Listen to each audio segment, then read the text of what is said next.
तबीयत ठीक नहीं है और अगला डिसीजन जो भी है वो डॉक्टर लेंगे।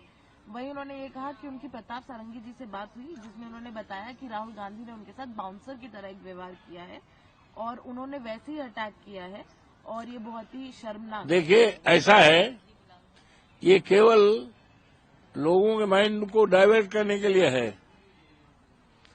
क्योंकि देश के गृहमंत्री जी ने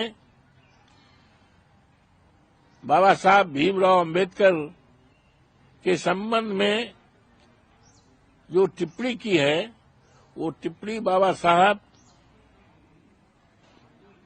डॉक्टर भीमराव अंबेडकर के सम्मान के खिलाफ है।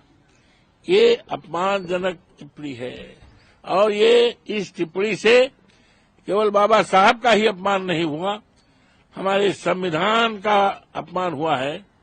जिस संविधान के रहते और चलते आज ये जो हमारी सरकार बनी है,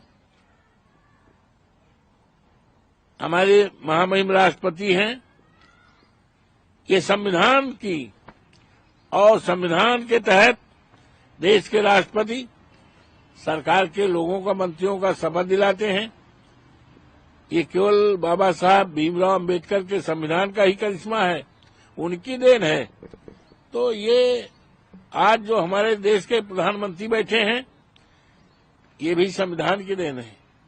महामहिम राष्ट्रपति संविधान की देन, पूरी सरकार जो बनी है ये संविधान के देन है।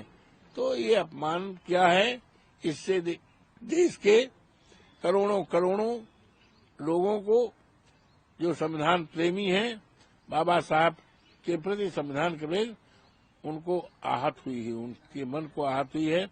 और इससे तो अभी सवेरा है हमारे गृह मंत्री जी को देश के सामने अपनी बात वापस लें, अपनी विचारधारा को स्पष्ट करें। मैं समझता हूं कि ये उनका बड़प्पन होगा कि बाबा साहब अपमान जो किया है वो अपमान से लोग आहत हैं, इसलिए उनको पूरी तरह से खेदजनक भाषा में अपनी बात रखना चाहिए।